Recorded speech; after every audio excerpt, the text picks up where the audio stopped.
I think you just had a meeting with President Zelenskyy. Did you discuss any ceasefire in this Russo-Ukrainian war? No.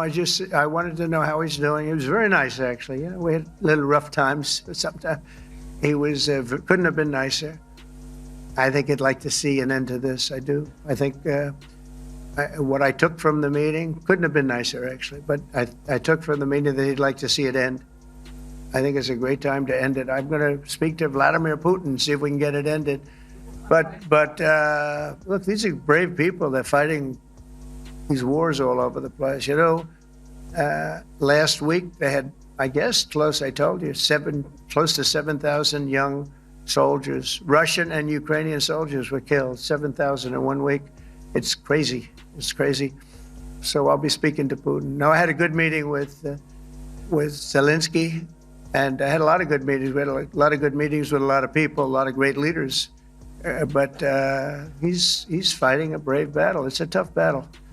Mr. President, Johannes Petra from Austrian National Television. How are you? You once said that you would end the Ukraine war in 24 hours. You later said that sarcastically. Well, of course it was sarcastic. But you've now been in office for 5 months and 5 days. Why have you not been able to end the Ukraine war? Because it's more difficult than people would have any idea.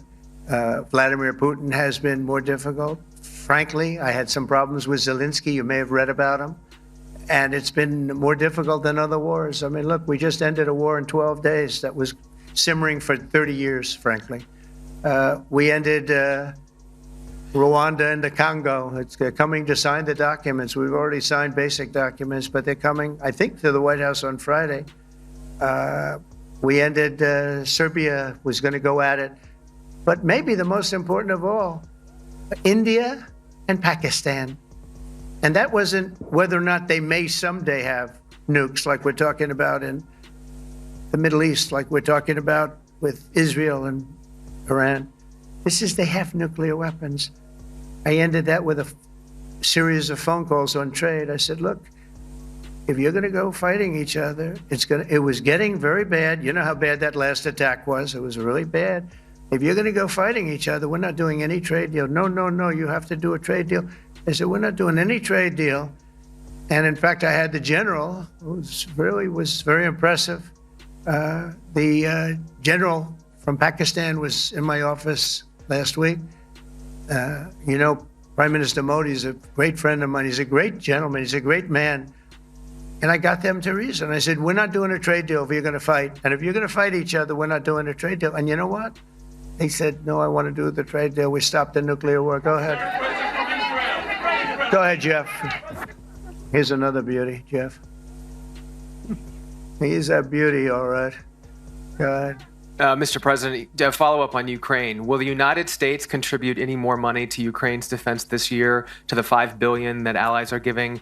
And one question, you had another meeting with the Dutch opposition leader, Mr. Wilders. Can you tell us about that meeting? And are you upset about his anti-Muslim stance? I'm not upset about it. It's just his view.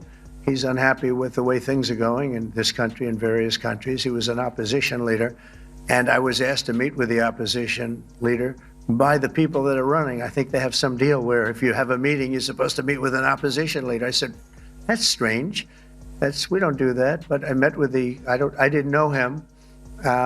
He seemed like a very nice guy, but he's in opposition to the current people, and that was set up by the current people. So I assume when I met with the Prime Minister, you're supposed to meet with the opposition.